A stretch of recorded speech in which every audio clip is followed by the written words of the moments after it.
কোরবানির ঈদকে সামনে রেখে ব্যস্ত সময় পার করছেন জয়পুরহাটের কামার কারিগররা। সারা বছর কম কাজ থাকলেও এখন ঈদকে ঘিরে বেড়েছে ব্যস্ততা। তবে লোহা কয়লার দাম বৃদ্ধি ও চীনের আধুনিক প্রযুক্তির তৈজসপত্রের চাহিদায় ব্যবসা মন্দা যাচ্ছে তাদের। পূর্বপুরুষদের এই পেশাকে টিকিয়ে রাখতে সরকারের সহযোগিতা চান কারিগররা। জয়পুরহাট প্রতিনিধি রফিকুল ইসলাম রফিকের পাঠানো রিপোর্ট আর জানাচ্ছেন জাহিদুল আলম।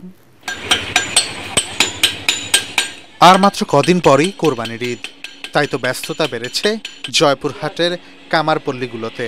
ভোর থেকে গভীর রাত পর্যন্ত টুংটাং শব্দে চলছে হাতুড়ি পেটার কাজ। এবার বেড়েছে লোহা ও কয়লার দাম।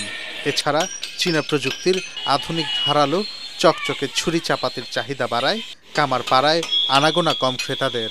এতে ক্রমাগত লোকসানের মুখে কামাররা। দিনে দিনে কমছে তাদের সংখ্যাও।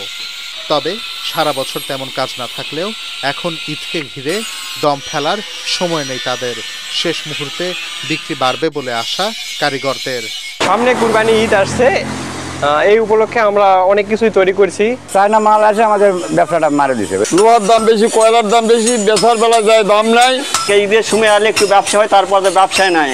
কামার পাড়াগুলোয় এবার আকার ভেদে ছুরি বিক্রি হচ্ছে 40 থেকে 700 টাকা, দা 400 থেকে 800 টাকা ও বটি বিক্রি হচ্ছে 200 থেকে 700 টাকা দরে।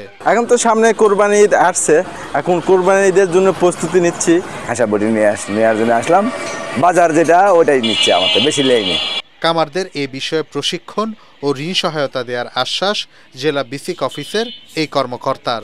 তাদের যদি কোনো ধরনের আধুনিক প্রশিক্ষণ এবং যদি কোনো আর্থিক ঋণ সহযোগিতার প্রয়োজন হয়, তাহলে যদি তারা বিসিকে যোগাযোগ করে, বিসিকের নিজস্ব কিছু ঋণ আছে এবং ব্যাংকের মাধ্যমে তাদের বিধি অনুযায়ী তাদের জন্য সুপারিশ করা হবে।